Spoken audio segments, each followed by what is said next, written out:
Pô, obrigado, Rina, por ter vindo aqui. E eu sempre encerro o programa fazendo 3 perguntas para todo mundo. Eu nem te passei isso, não deu tempo de passar. Que mancada, hein, Que Vilela? mancada. Não, eu quero que você seja queima-roupa aqui. A primeira pergunta que eu sempre faço é assim, partindo do pressuposto que aqui a gente está celebrando esse momento do Bola de Neve, esse é o momento, o nosso momento que a gente está vivendo, olhando para trás, qual foi o momento mais difícil que você passou? Da sua vida, do seu chamado? Qual foi o momento mais difícil? Foi quando eu perdi meu pai. É. Sem nenhuma dúvida. 2012, Páscoa de 2012. Então as Páscoas sempre são especiais para mim.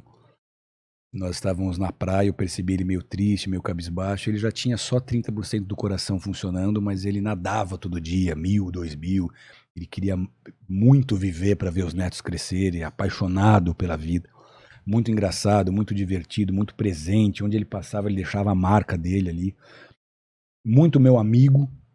Quando eu era pequeno, para onde ele ia, ele me levava, e depois que ele ficou velho, para onde eu ia, eu levava ele. Então, a gente era muito grudado, ele sempre me apoiou meu ministério, apoiou a igreja, era uma espécie também de pai da minha alma, porque ele me deu suporte, me incentivava, me cobrava. Ele viveu os últimos 10 anos da vida dele para Deus, servindo a Deus, foi ungido diácono na igreja. Todo culto ele ia com algum visitante, ele nunca ia sozinho. Tinha uma fileira dele que era a fileira do Bolinha. Bolinha era o apelido dele. Sim. Tinha uma fileira ali de 10 que era só para os convidados dele. E aí ele ficou comigo na Páscoa, nós viemos para São Paulo, eu almocei com ele, fui para a igreja, ele foi para casa, 10 da noite eu voltei, tô sentado no sofá, peguei no sono, a Denise me acorda aos berros. Teu pai, teu pai, teu pai. Deu tempo de eu colocar uma calça, sair com a camisa do pijama. Ele morava a 3 quadras de casa, corri, ele estava tendo uma embolia pulmonar, já era a terceira. Cheguei no Samaritano mais rápido que qualquer ambulância chegaria, subi a Veiga Filho 10 da noite numa segunda-feira na contramão para tentar salvar meu pai.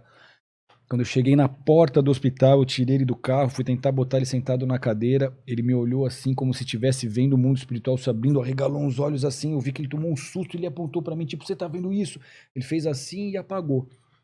E aí eu consegui entrar com ele pro hospital, ele foi entubado, ainda ficou 20 dias entubado, sedado, e numa dessas visitas que eu fiz a ele, eu consegui me despedir dele. Falei, pai, você lembra o que aconteceu? Ele, não. Eu falei, se você entender o que eu tô falando, aperta a minha mão. Aí ele bem fraquinho, apertava um pouco minha mão, e eu tive a chance de falar para ele, falei, pai, você é meu melhor amigo, eu te amo. E aí ele apertou minha mão como, tipo, entendi isso. Aí eu saí do quarto e a enfermeira que entrou depois me contou, falou, tinha uma lágrima escorrendo no rosto dele. Então eu sou muito grato a Deus por eu ter conseguido até me despedir dele. Mas ele faz muita falta. E essa experiência foi muito brutal. Eu fiquei em estado de choque uns 40 minutos depois de interná-lo.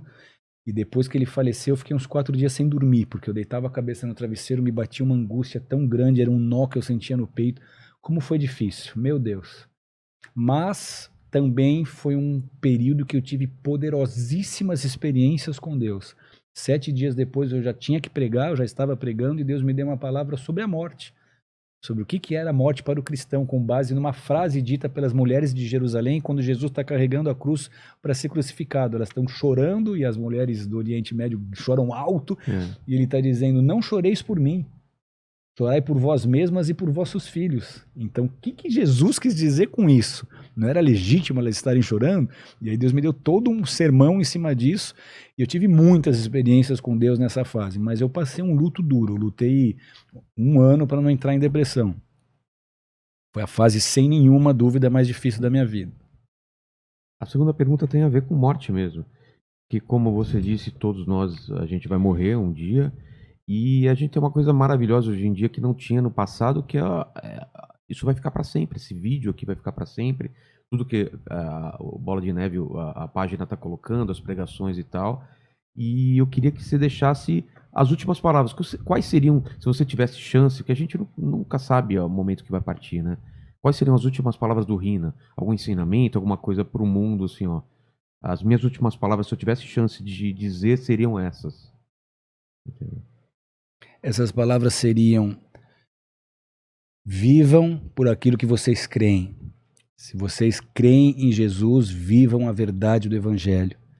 Que as suas atitudes, que as suas ações sejam maiores e mais influentes do que a sua própria pregação, porque o mundo está precisando ouvir a verdade, e o que a gente fala muitas vezes não é escutado, não é ouvido, porque as nossas ações, as nossas atitudes falam mais alto do que as nossas vozes.